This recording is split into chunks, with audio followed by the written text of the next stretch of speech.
আসসালামু আলাইকুম প্রিয় শিক্ষার্থী। আজকের এই পর্বে আমরা নবম অধ্যায়ের যে নমুনা প্রশ্ন উত্তরের সংক্ষিপ্ত প্রশ্ন উত্তর নিয়ে আলোচনা করব। তো আমাদের দেখো ১ নম্বর প্রশ্নটা একটু দেখি।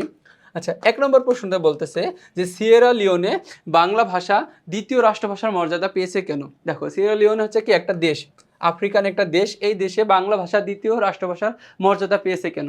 বলতেছে বাঙালি সৈন্যদের আন্তরিকতার জন্য ২০০২ সালে সিয়েরা লিওনে বাংলা ভাষা দ্বিতীয় রাষ্ট্রভাষার মর্যাদা পাওয়ার একটি কি গুরুত্বপূর্ণ কারণ।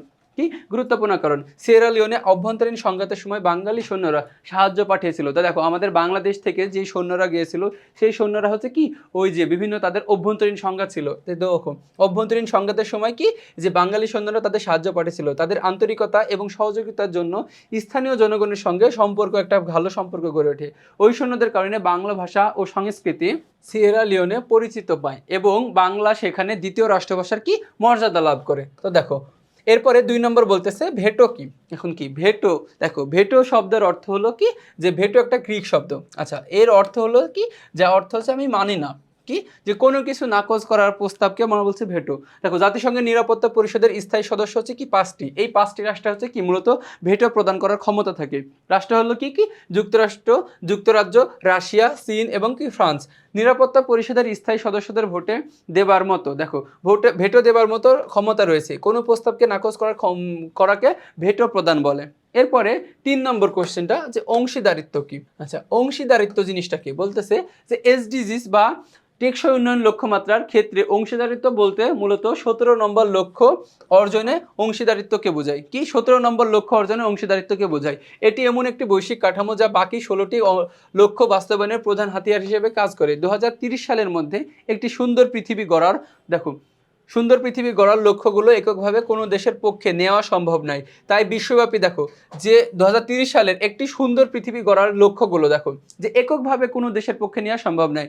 যে একটা দেশ এমন দায়িত্ব নিল যে আমি পুরো পৃথিবীকে সুন্দর করে দেব, তো এইটা কোনোভাবে সম্ভব নয়। তাই বিশ্বব্যাপী দেশগুলোর মধ্যে একটা ঐক্যবদ্ধ প্রচেষ্টা হলো এই অংশীদারিত্বের কি মূল কথা।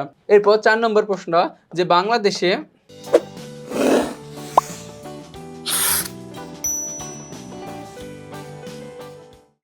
বাংলাদেশে ইউএনএইচসিআর এর ভূমিকা ব্যাখ্যা করো। কি বাংলাদেশে ইউএনএইচসিআর এর ভূমিকা ব্যাখ্যা করতে বলতেছে যে বাংলাদেশে ইউএনএইচসিআর এর ভূমিকা ব্যাখ্যা করা হলো। বলতেছে বাংলাদেশে ইউএনএইচসিআর মূলত কক্সবাজার ও ভাসানচরে আশ্রয় নেওয়া প্রায় ১০ লাখের বেশি রোহিঙ্গা শরণার্থী সুরক্ষা এবং কি জরুরি মানবিক সহায়তা এবং কি তাদের টেকসই প্রত্যাবাসনে কাজ করে। তো মূলত এর দেখো যে এই সংস্থাটার কাজ হচ্ছে বিভিন্ন যারা হচ্ছে কি বিভিন্ন জায়গা থেকে আমাদের দেশে যে শরণার্থীগুলো আসে, যে বিভিন্ন জায়গা থেকে যে শরণার্থী, এই শরণার্থীদের তাদের বিভিন্ন বিষয়ে যে যে সাহায্য সহযোগিতা করা, তাদের হচ্ছে কি যে বিভিন্ন এখানে বলতেছে দেখো যে যৌথভাবে তারা ক্যাম্পেইনগুলোতে আইনি সহায়তা, শিক্ষা, নারী ও শিশু বিষয়ক সুরক্ষা এবং স্থানীয় জনগোষ্ঠীর উপর চাপ কমাতে যে সহায়তামূলক কার্যক্রম পরিচালনা করে থাকে।